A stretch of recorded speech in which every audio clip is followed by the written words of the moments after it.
Welcome to Arul cooking channel. ரொம்பவும் டேஸ்டான ஹெல்த்தியான சவப்பவல் சம்பா கோதுமை ரவை வச்சு இன்ஸ்டன்ட் இட்லி தோசை செஞ்சதில் ஒரு 4 இட்லி மிச்சம் இருந்தது.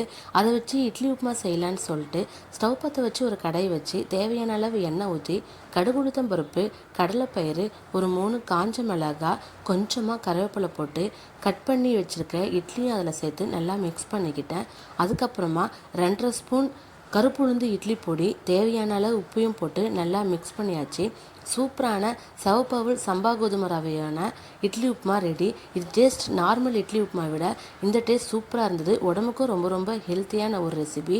அதே மாதிரி சவப்பவல் சம்பா கோதுமை ரவை வச்சு எப்படி இன்ஸ்டன்ட் இட்லி தோசை செய்கிறதுன்றதையும் கருப்புளுந்து வச்சு எப்படி இட்லி பொடி செய்கிறதுன்றதையும் என்னோடய சேனல்லையே நான் வீடியோ அப்லோட் பண்ணியிருக்கேன். ரொம்பவும் சிம்பிளான ஈஸியான ரெசிபி, ஹெல்த்தியான ரெசிபியும் கூட. ட்ரை பண்ணி பாருங்கள். அருள் குக்கிங் சேனலை லைக் பண்ணுங்கள், ஷேர் பண்ணுங்கள், சப்ஸ்கிரைப் பண்ணுங்கள். தேங்க்யூ ஃபார் வாட்சிங்.